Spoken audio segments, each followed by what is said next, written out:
सहनावतु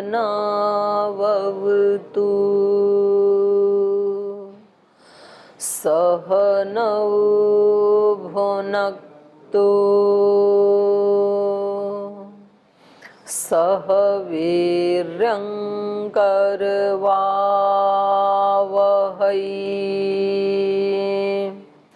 तेजस्विनावधीतमस्तु मा विद्विषावहै।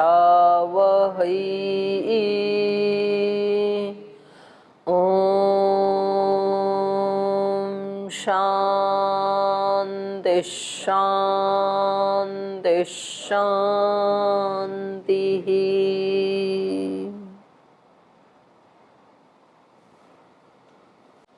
योग दर्शन का साधन पाद हम अध्ययन कर रहे हैं। यम नियम आसन 3 अंग हम पढ़ चुके हैं, क्योंकि इसी पाद में हमने पढ़ा है योगांग अनुष्ठानात अशुद्धि क्षय ज्ञान दीप्ति अविवेक ख्याति। योग के अंगों का अनुष्ठान करने से अशुद्धि का क्षय हो जाता है और विवेक ज्ञान की अभिव्यक्ति हो जाती है, और वो विवेक ज्ञान बढ़ता जाता है। वो जो ज्ञान है हमारा विवेक ख्याति की पराकाष्ठा तक पहुंचने तक बढ़ता ही चला जाता है। तो इसमें हमने पहले पढ़ा यम नियम क्या है, फिर इस बाद में पढ़ा एक एक यम नियम के अंग का अनुष्ठान करने से उसका क्या फल मिलता है, तो ये हमें बिल्कुल स्पष्ट हो चुका है। आसन से क्या होता है, आसन का फल क्या है, ततो द्वंद्वान अनभिघातः, द्वंद्व फिर पीड़ित नहीं करते हैं। तो ये हमने पढ़ा। अब चौथा जो अंग है योग का वो है प्राणायाम, और इसको बहुत महत्वपूर्ण अंग माना है, तो इसके बारे में पढ़ेंगे। प्राणायाम क्या है ये पहले नहीं बताया था, ये भी यहीं बता रहे हैं, और इसका फल भी यहीं बताएंगे। प्राणायाम है क्या वो बता रहे हैं। तस हैं जी,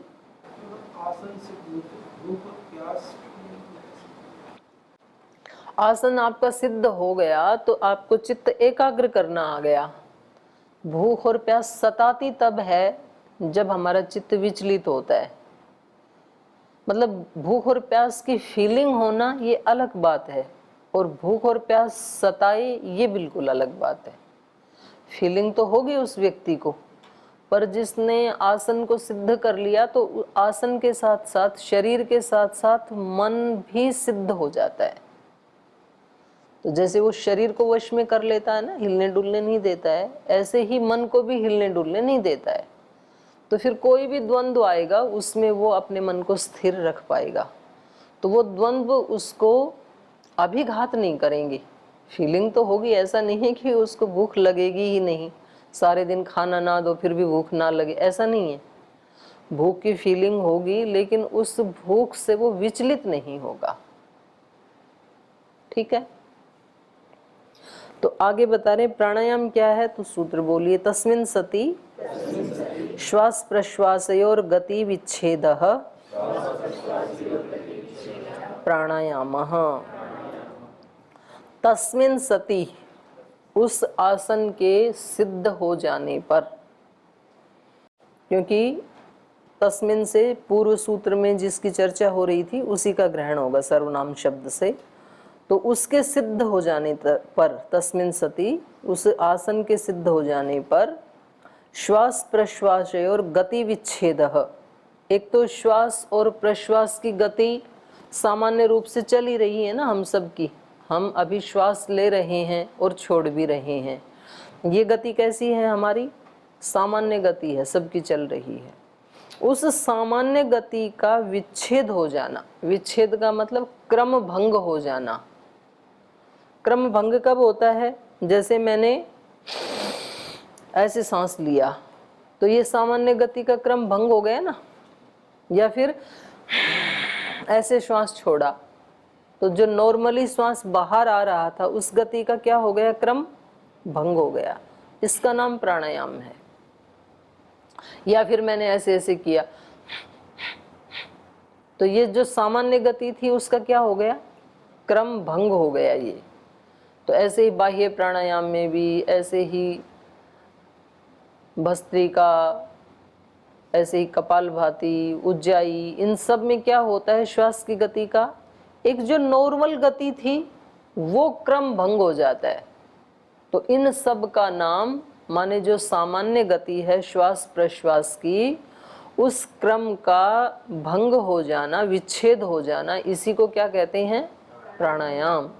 काफी समय इसके ऊपर लंबी चर्चा चली। जब महाराज जी ने कपालभाति को प्राणायाम कहा तो एक लंबी चर्चा चली कि ये कपालभाति कैसे प्राणायाम हो सकता है, ये तो एक क्रिया है। तो बहुत लोगों ने कहा कि इसको हम प्राणायाम की श्रेणी में नहीं गिन सकते हैं, ये गलत बता रहे हैं स्वामी जी, भ्रमित कर रहे हैं लोगों को। तो फिर ये उसका प्रमाण है, क्योंकि प्राणायाम के प्रणेता या उसकी परिभाषा देने वाले पतंजलि से प्राचीन तो कोई ग्रंथ उपलब्ध होता नहीं है। और इन्होंने यहाँ पर स्पष्ट ही कहा है, सूत्रकार ने ही, भाष्यकार ने नहीं, सूत्रकार ने ही कहा है श्वास प्रश्वास और गति विच्छेद। तो यहाँ गति विच्छेद का मतलब है एक जो नॉर्मल स्थिति है, क्योंकि वो केवल रेचक पूरक कुंभक इसी को प्राणायाम मान रहे थे, तो वो कह रहे थे कि ये तो आ ही नहीं सकता है। तो उनके लिए ये उत्तर है कि रेचक कुंभक पूरक में भी क्या होता है, सामान्य गति के क्रम का विच्छेद होता है। तो जहां जहां भी श्वास प्रश्वास की सामान्य गति का विच्छेद होगा वो सब प्राणायाम की श्रेणी में आएगा। तो इसलिए फिर ये आठों के आठों जो प्राणायाम हैं ये प्राणायाम की श्रेणी में आएंगे, चाहे वो शीतली शीतकारी भी क्यों ना है, वो भी प्राणायाम, क्योंकि उनमें भी नॉर्मल गति का विच्छेद हो रहा है ना। तो आपको भी जानकारी होनी चाहिए, कोई ये प्रश्न आपसे भी पूछ सकता है, क्योंकि उसको पंचकर्म और षटकर्म में भी लिया है, कपालभाति गिनाया है ना वहां पर। तो कोई कहेगा कि भाई ये तो वहां पर गिनाया है, तो ये तो एक क्रिया है, ये तो प्राणायाम हो नहीं सकता है, तो आप लोग गलत कह रहे हैं इसको प्राणायाम। तो आपको ये पता होना चाहिए प्रमाण कि प्राणायाम की परिभाषा महर्षि पतंजलि ने क्या की है, श्वास प्रश्वास और गति विच्छेद प्राणायाम। सत्यासन जये बाह्यस्य वायो आचमनम श्वास। अब श्वास प्रश्वास क्या है ये भाष्यकार बता रहे हैं। आसन जये, आसन के सिद्ध हो जाने पर, आसन जये सती, आसन के सिद्ध हो जाने पर, बाह्यस्य वायो आचमनम, बाहर की वायु का आचमन करना माने अंदर लेना, उसको तो कहते हैं श्वास। और कोष्ठस्य वायो निस्सारणम प्रश्वासः, अंदर की जो कोष्ठ की वायु है उसको बाहर निकालना, ये क्या है, प्रश्वास है। तयोर गति विच्छेद, उन दोनों की एक गति सामान्य रूप से चल रही है, ये ऑटो सिस्टम पे चल रहा है, बाहर की वायु का आचमन और कोष्ठ की वायु का निस्सारण, ये हो ही रहा है, आप सो जाते हैं तब भी हो रहा है ये।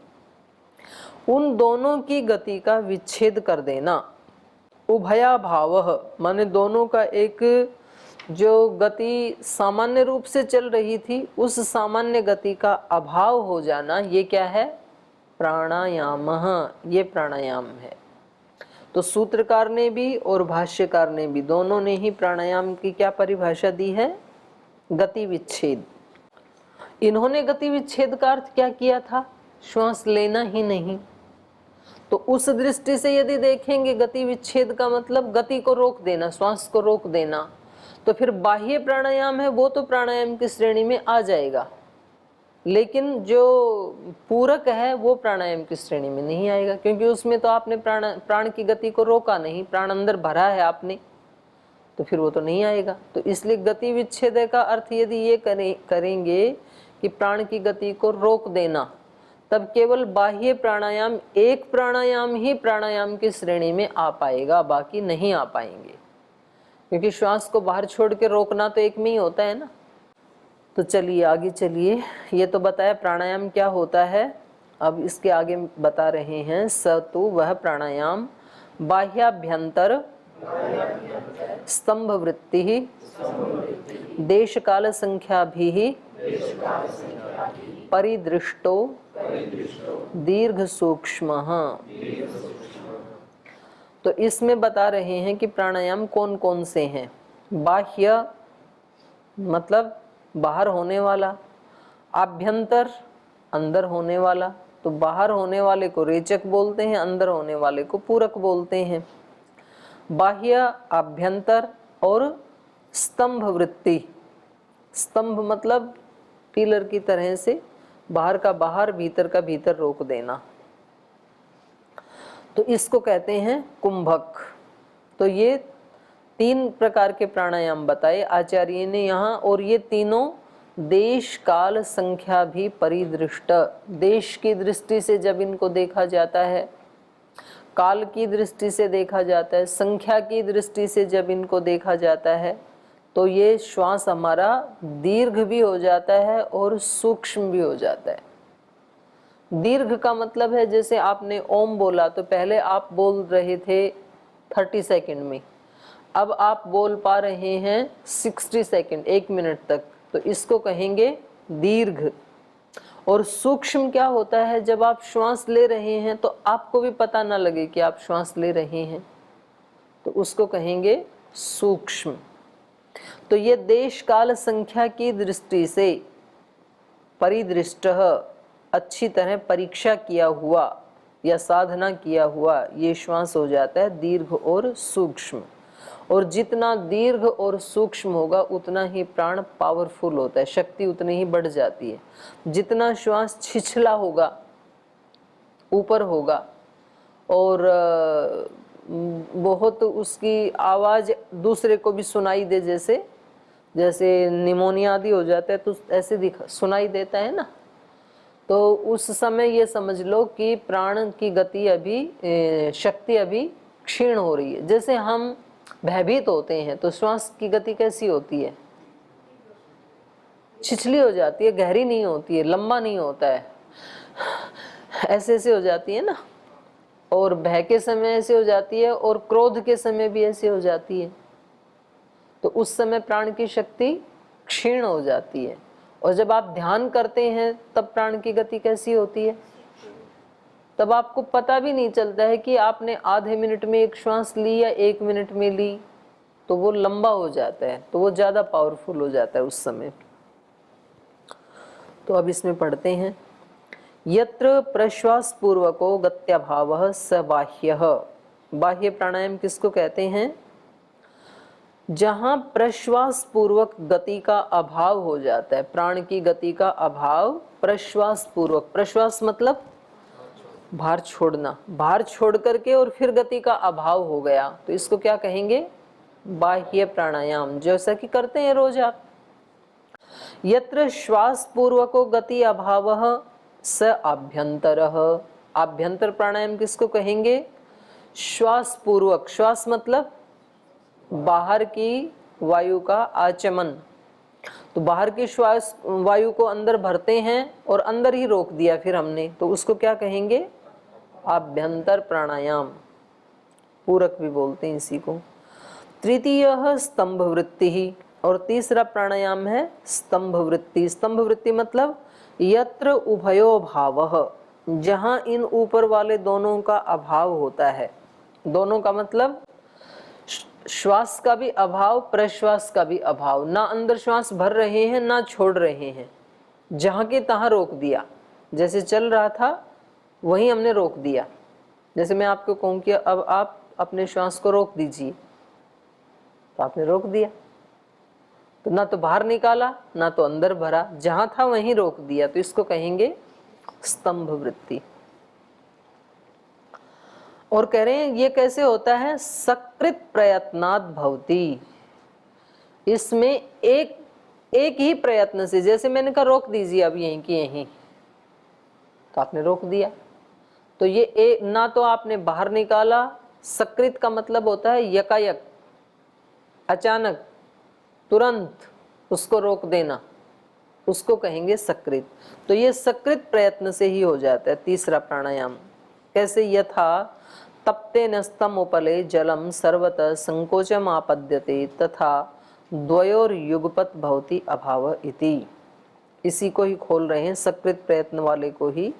जैसे तप्ते उपले न्यस्तम जलम सर्वतः संकोचम आपद्यते, जैसे तप्त कोई पत्थर हो, उपलवाने पत्थर, तप्ते उपले गरम पत्थर के ऊपर, न्यस्तम जलम डाला हुआ छिड़का हुआ जल, सर्वतः संकोचम आपद्यते सब तरफ से संकुचित हो जाता है ना, इकट्ठा हो जाता है एकदम से। तो इसी प्रकार से द्वयोर युगपत अभाव भवति, श्वास और प्रश्वास का दोनों का एक साथ अभाव हो जाता है स्तंभ वृत्ति में। जैसे वो संकुचित होता है, ऐसे ही स्तंभ वृत्ति में श्वास और प्रश्वास दोनों रुक जाते हैं, तो इसलिए इसको कहा स्तंभ वृत्ति। त्रयोपि एते देशेन परिदृष्टाः, देश की दृष्टि से ये कैसे देखे जाते हैं तीनों प्राणायाम, बाह्य अभ्यंतर और स्तंभ वृत्ति, ये देश की दृष्टि से कैसे देखे जाते हैं उसको बता रहे हैं। इयान अस्य विषयो देश इति, इस मेरे प्राण का इतना देश है। जैसे पहले हमने किया बाह्य प्राणायाम, तो श्वास को हमने छोड़ा, तो श्वास को छोड़ा तो कितनी दूर तक गया। जैसे किसी का अल्प प्राण है, मजबूत नहीं है, तो उसने बस इतना छोड़ा और यहाँ तक ही गया ये। और जब महाराज जी श्वास छोड़ते हैं तो मशीन ही फेल हो जाती है, हाथी की तरह फुकाड़ मारते हैं तो उससे पता लगता है कि ये देश की दृष्टि से कितनी दूर तक गया ये देश, इससे पता लगेगा। इयान अस्य विषयो देश, इसका इतना देश है। कालेन परिदृष्ट, काल से कैसे देखेंगे, क्षणानाम इयत्ता अवधारणेन अवच्छिन्ना इत्यर्थः, काल की दृष्टि से देखा जाएगा। कालेन परिदृष्टा, काल से पर्यालोचित या निर्धारित प्राण वो होगा क्षणानाम इयत्ता, जिसमें क्षणों की इयत्ता को मापा जाए। जैसे श्वास को हमने अंदर भरा तो कितने क्षण तक भरा और कितने क्षण तक अंदर रोका और कितने क्षण में छोड़ा, या एक एक को देखेंगे, बाह्य को देखेंगे तो कितने क्षण तक छोड़ा आपने, जितना लंबा होगा उतने ही ज्यादा क्षण तक छोड़ पाएंगे, जितना छोटा होगा तो तुरंत ही छोड़ देंगे आप। तो क्षणों की इयत्ता से अवधारण करना ये हो गया काल की दृष्टि से परिदृष्ट। और संख्या भी परिदृष्ट, संख्या से कैसे देखा जाएगा तीनों प्राणायाम को, एतावद् भी श्वास प्रश्वासैहि प्रथम उद्घातः तद्वत् निगृहीतस्य एतावद् भी द्वितीय उद्घातः एवं तृतीय उद्घातः। ये संख्या की दृष्टि से ऐसे देखा जाएगा इस प्राण को, एतावद् भी श्वास प्रश्वासैहि, इतने श्वास और प्रश्वास जिसमें लिए गए। जैसे 12 मात्राओं से परिमित जो होता है प्राण, तो उसको कहते हैं प्रथम उद्घात। 12 संख्या आपने गिनी और तब तक उसको निकाला आपने मन मन में काउंटिंग की, 1 2 3 4 5 6 7 8 ऐसे, और 12 तक गिना और तब तक श्वास बाहर ही निकाला आपने, तो उसको क्या कहेंगे, प्रथम उद्घात। और फिर उसको बढ़ा के आप 24 तक ले गए तो द्वितीय उद्घात, 24 मात्राओं से परिमित होगा, और ऐसे ही 36 से परिमित होगा तो तृतीय उद्घात।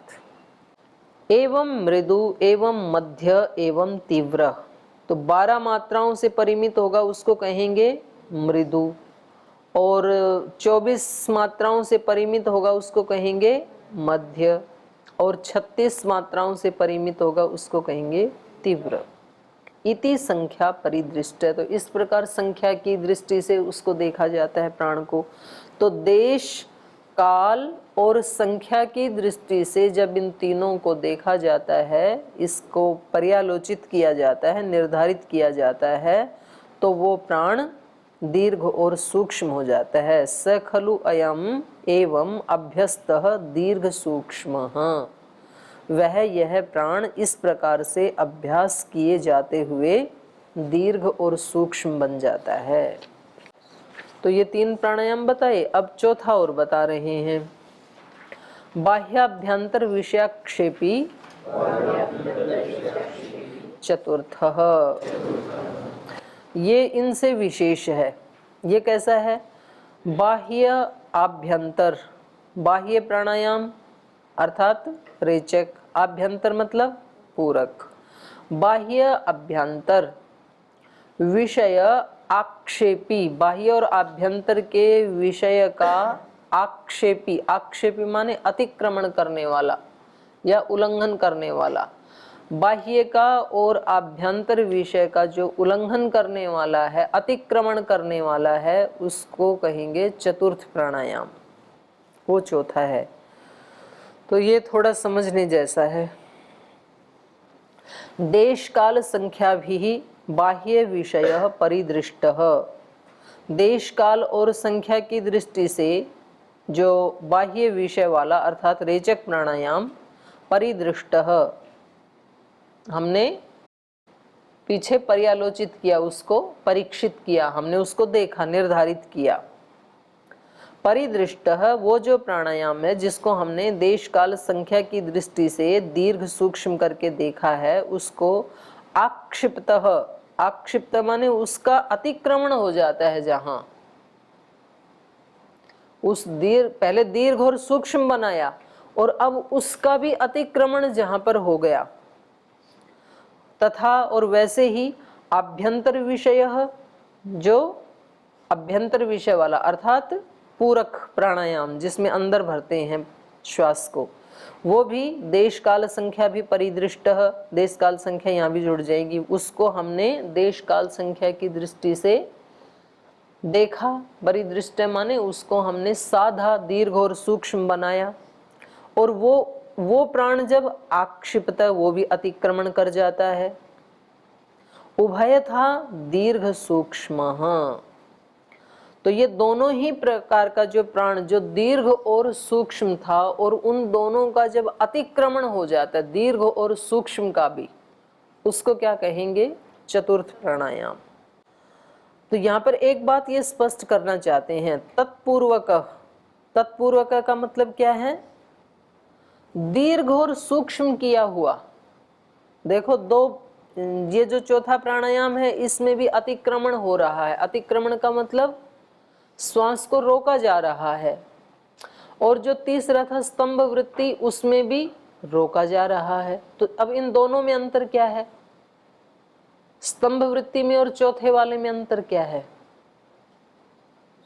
दोनों में श्वास को रोका जा रहा है ना, उसका अतिक्रमण किया जा रहा है, आक्षिप्त। तो इन दोनों में अंतर क्या है?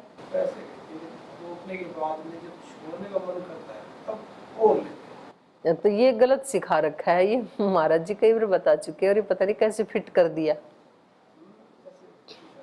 नहीं, ये गलत फिट कर रखा है, ये मेरे को भी ऐसे ही फिट कर रखा था, ऐसा इसमें बताया नहीं जा रहा। लेकिन कि जब छोड़ने की इच्छा हो तो छोड़ना नहीं और लेना है, और जब लेने की इच्छा हो तो लेना नहीं और छोड़ना है, ऐसा नहीं है इसका अर्थ, वो ही स्पष्ट कर रहे हैं।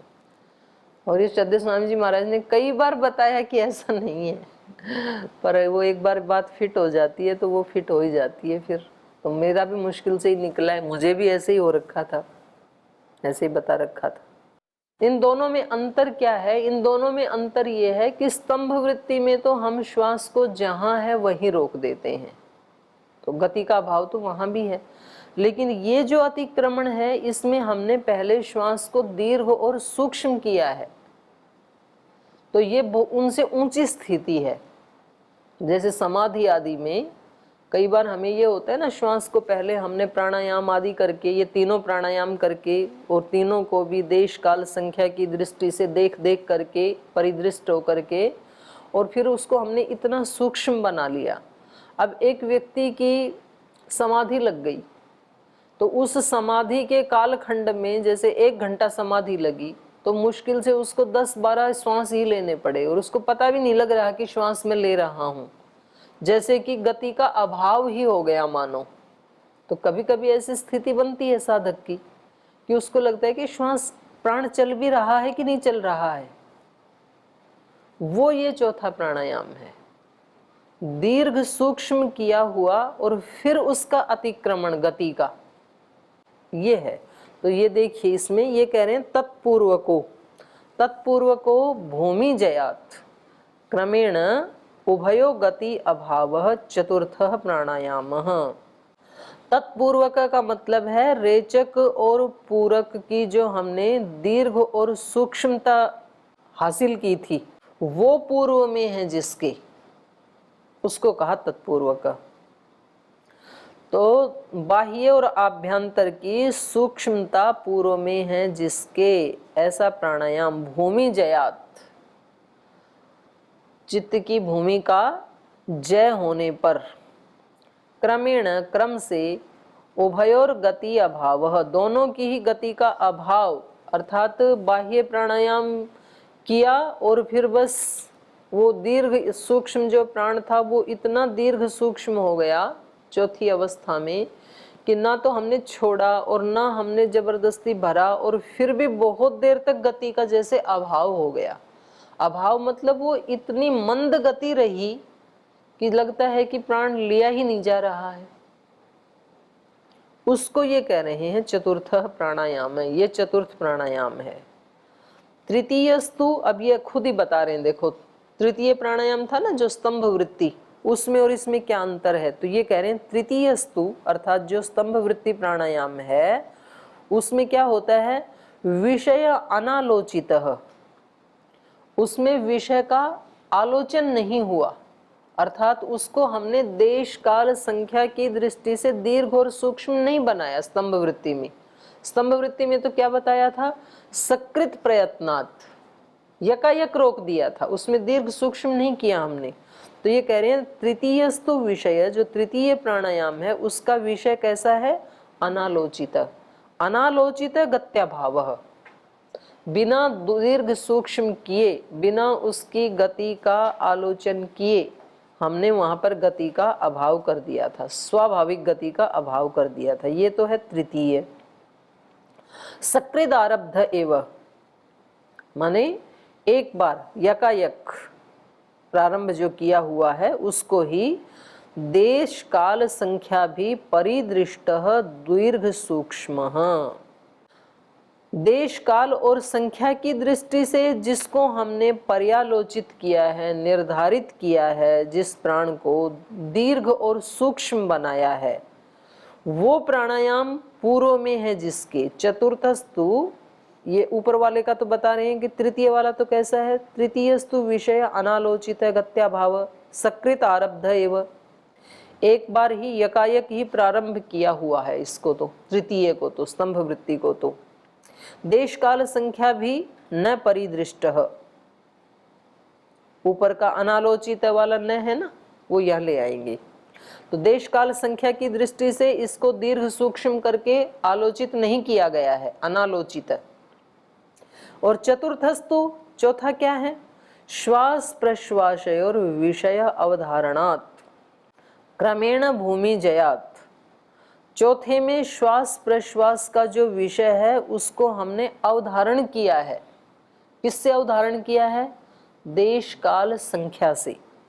देश काल संख्या की दृष्टि से जिसका अवधारण किया है उस दीर्घ और सूक्ष्म प्राणायाम के क्रमेण भूमि जयात, क्रमशः भूमि जय होने से उभय आक्षेप पूर्वक, उभय आक्षेप पूर्वक मतलब बाह्य और अभ्यंतर इन दोनों को आक्षेप पूर्वक, अतिक्रमण पूर्वक, दोनों का ही अतिक्रमण हो गया जिसमें, तब उसका क्या हुआ, गति का अभाव। तो ये जो गति का अभाव है ये चतुर्थ प्राणायाम है, ये चतुर्थ प्राणायाम है।